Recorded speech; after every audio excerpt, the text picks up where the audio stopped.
গাজীপুরে নিরীহ দুটি পরিবারের উপর চাঁদা দাবি ও প্রাণনাশের হুমকির আতঙ্ক থেকে প্রতিকার চেয়ে গাজীপুর পুলিশ কমিশনারের বরাবর লিখিত অভিযোগ করেছেন আব্দুল মালেক। গত 9 জুলাই দুপুরে ভুক্তভোগী এ অভিযোগ দায়ের করেন। ভুক্তভোগী আব্দুল মালেক মহানগরীর কাশিমপুর মেট্রো থানার 3 নং ওয়ার্ডের পূর্ব এনায়েতপুর এলাকার মৃত গেদু মিয়ার ছেলে। অভিযোগ সূত্রে জানা যায়, বিবাদী মোহাম্মদ শরীফ 8 থেকে 10 জন লোকবল নিয়ে পূর্ব এনায়েতপুর বাগানবাড়ি নামক স্থানে এসে মালেকের কাছে 7 লক্ষ টাকা চাঁদা দাবি করেন। 2 সপ্তাহের মধ্যে চাঁদা দিতে ব্যর্থ হলে প্রতিপক্ষদের জমি লিখে দিতে হবে, অন্যথায় তাদের প্রাণে মেরে দেবে। আমার নাম আব্দুল মালেক, আমার বাবার নাম গেদু মিয়া, আমার থানা হইল কাশিমপুর আর বাড়ি হইল এনায়েতপুর। 107 ধারা মামলা করছি। মামলা করার পরে আইব আলী মান্নান আমারে দরবার দেখায়, হুমকি দেখায়। তার জন্য আমি থানায় গিয়া জিটি করছি। জিটি নেয় বিদায় আমি কোর্টে গিয়া মামলা করছি। মামলা করার পরে আর আমারে ডর ভয় ভীতি দেখায়, জায়গার লেখা দিতে বলে। জায়গার লেখা না দিলে আর আমারে মেরে ফেলাইব, এলাকাতে বিদায় করবে। অভিযোগ সূত্রে জানা যায়, আব্দুল মালেক কাশিমপুর মেট্রো থানায় সাধারণ ডায়েরি করতে গিয়ে ব্যর্থ হয়ে চলতি বছরের 10 জানুয়ারি জীবনের নিরাপত্তা চেয়ে 107 ধারায় বিজ্ঞ নির্বাহী ম্যাজিস্ট্রেট আদালত গাজীপুরে পিটিশন মোকদ্দমা দায়ের করেন। ওই পিটিশন মামলায় সাক্ষী হওয়ায় সাক্ষীদের হত্যার উদ্দেশ্যে মান্নান মিয়া 40 থেকে 50 জন লোকবল নিয়ে বাড়িতে প্রবেশ করে একই পরিবারের 8 জনকে কুপিয়ে জখম করে। হামলার সময় সাক্ষীদের বাড়িঘর ভাঙচুর করে মালামাল লুটপাট করে নিয়ে যায় আব্দুল মান্নান। এ সময় বিবাদীদের আক্রমণে আহত হয়েছিলেন আবুল কাশেম, আবুল হাশেম, হানিফ মিয়া, আতিক, ইয়াসিন, আনোয়ারা, হাফিজা বেগম ও তানিয়া আক্তার। মানে আশেপাশের লোকজন আগে আসে, আমি ওই জায়গায় ছিলাম।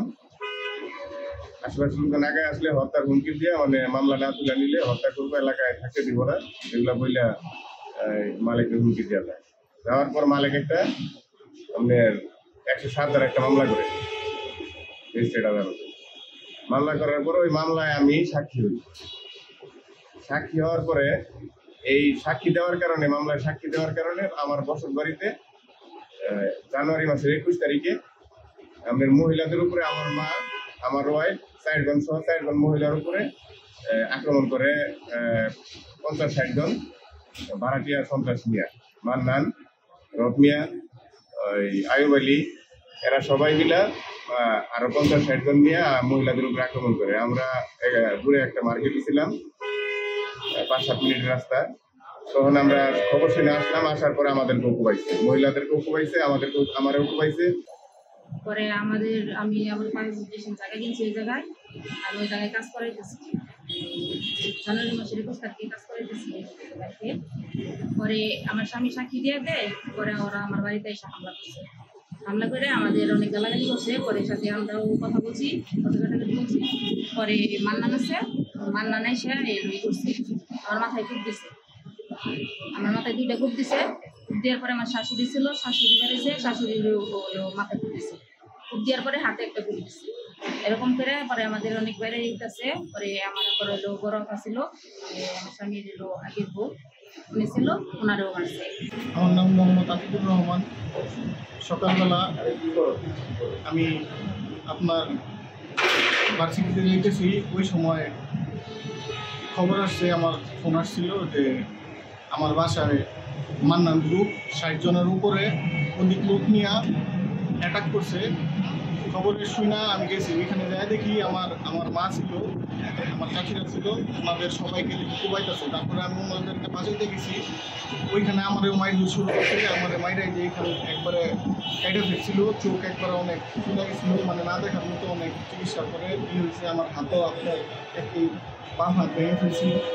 তারপরে আমি অজ্ঞান হয়ে গেছিলাম। অজ্ঞান হয়ে যাওয়ার পরে আমি 19 দিন সোহরাওয়ার্দী হসপিটালে ভর্তি ছিলাম। 2 দিন আমার জ্ঞান ছিল না। ওরা যেভাবে পারছে এইভাবেই আমার মাকে মারছে। পরবর্তীতে আমার বাবা আসছিল, আমার চাচা আসছিল, ওনাদেরকেও যেভাবে পারছে ইচ্ছা রকম কুপাইছে, আমার বাবাকে মেরে ফেলার উদ্দেশ্যে ইচ্ছা রকম মাথায় কুপাইছে, আমার মাকেও মনে করেন ইচ্ছা রকম কুপাইছে, তারপরে আমার চাচাকেও কুপাইছে। তাদের অবস্থা মানে অনেক করুণ ছিল, বাচ্চার মতো কোনো অবস্থা ছিল না, আমার বাচ্চার মতো কোনো অবস্থা ছিল না। 2 দিন যাবত আমি অজ্ঞান ছিলাম। চাঁদা ও প্রাণনাশের হুমকির অভিযোগের সততা জানতে চাইলে বিবাদী মোহাম্মদ শরীফুদ্দিন মুঠোফোনে বলেন, বাদীর সাথে তার কোনো জমি সংক্রান্ত বিরোধ নেই, এই বলে ফোন কেটে দেন। আমার কোনো ঝামেলা না, এটা তো ওই যে মাতবর লোকের ঝামেলা। না, আপনার সাথে কোনো জমি জমা নিয়ে বিরোধ আছে কিনা? আমার লাগে জমিদার আমাকে না মানে বিরোধ থাকবো কি লিখে আমাকে। এখন তো আরো লোক গেছিল, আমরা ওই লোকে গেছিলাম। ও আচ্ছা আচ্ছা আচ্ছা, আপনার নিয়ে গেছিল না আরো লোকজন সহকারে নাকি?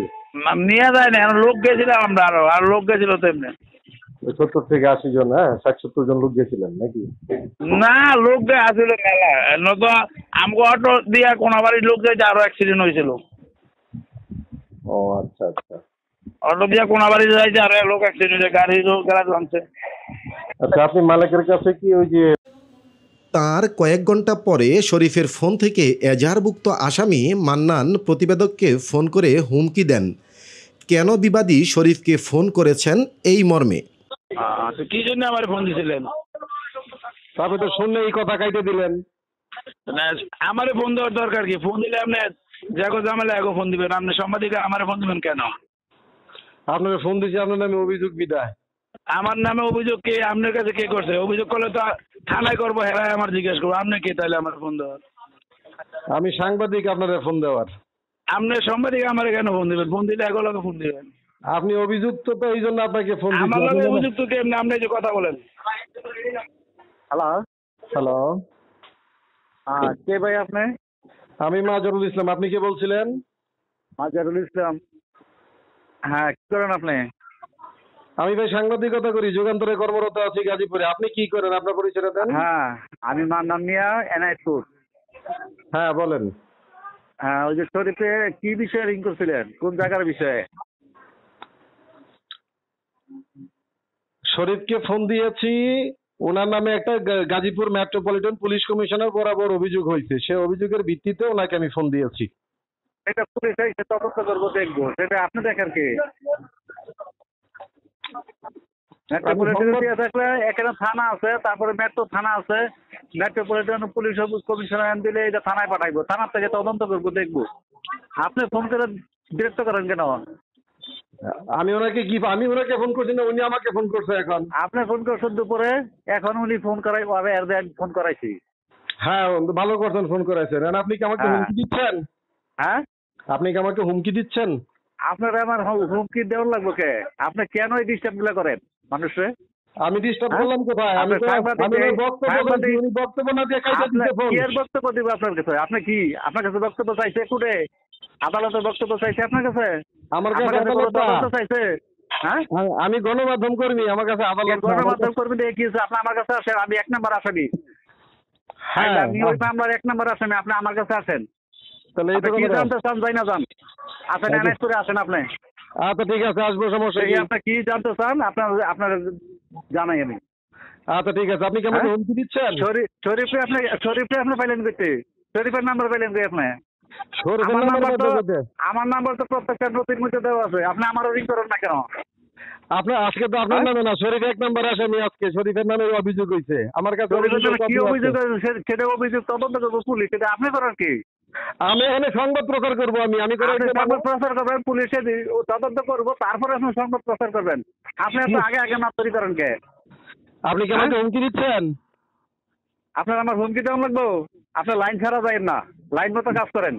তা আপনি তো আমরা হুমকি দিতেছেন দেখা যাচ্ছে আপনি আমাকে। আপনার লাইন মতো কাজ করেন, লাইন মতো। পুলিশের কাছে অভিযোগ দিচ্ছে, এটা পুলিশ দেখবে, সেটা আপনার পুলিশের দেখার কাছে কিছুই অভিযোগ না। আছে, আমার কাছে অভিযোগের কপি না, আছে। আমি তো পুলিশ সংবাদ প্রচার দেখবে। করবো। এটা তো আপনার সমস্যা কোথায়? আপনার সংবাদ প্রচার করবেন, আপনি আসেন, ফিল্ডে আসেন, এনআইপুরে আসেন।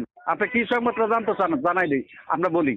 কাশিমপুর থানার অফিসার ইনচার্জ মুঠোফোনে যুগান্তরকে বলেন, সাধারণ ডায়েরি থানায় না নেওয়ার কোনো কারণ নেই, থানায় অবশ্যই সাধারণ ডায়েরি নেওয়া হয়। আচ্ছা ভাইজান, একটা বিষয় জানার জন্য আপনাকে ফোন দিয়েছিলাম। কিছুক্ষণ আগে দুপুরে একটা অভিযোগ হয়েছে পুলিশ কমিশনার বরাবর, আপনাদের থানায় জিডি করতে গিয়ে আব্দুল মালেক নামক এক ব্যক্তি জিডি না নেওয়ায় এখানে এসে অভিযোগ করেছেন। আসলে কি কবে এরকম? আজকে, হ্যাঁ, আমার সকালে গিয়েছিলেন। তো জিডি কি আমার নেওয়া হয় না? জানা মতে না, অবশ্যই নেওয়া হয়। আমার জানা মতে তো জিডি করলে, কেউ জিডি করলে অবশ্যই জিডি হয়, এটা তো। উনি জিডি করতে গিয়ে, হ্যাঁ, জিডি না করতে পেরে এসে এই অভিযোগটা দিয়েছেন পুলিশ কমিশনার বরাবর। না, এটা আমার নলেজে নাই। ওদিনে আসলে সবাই জিডি অভিযোগ করে দিত।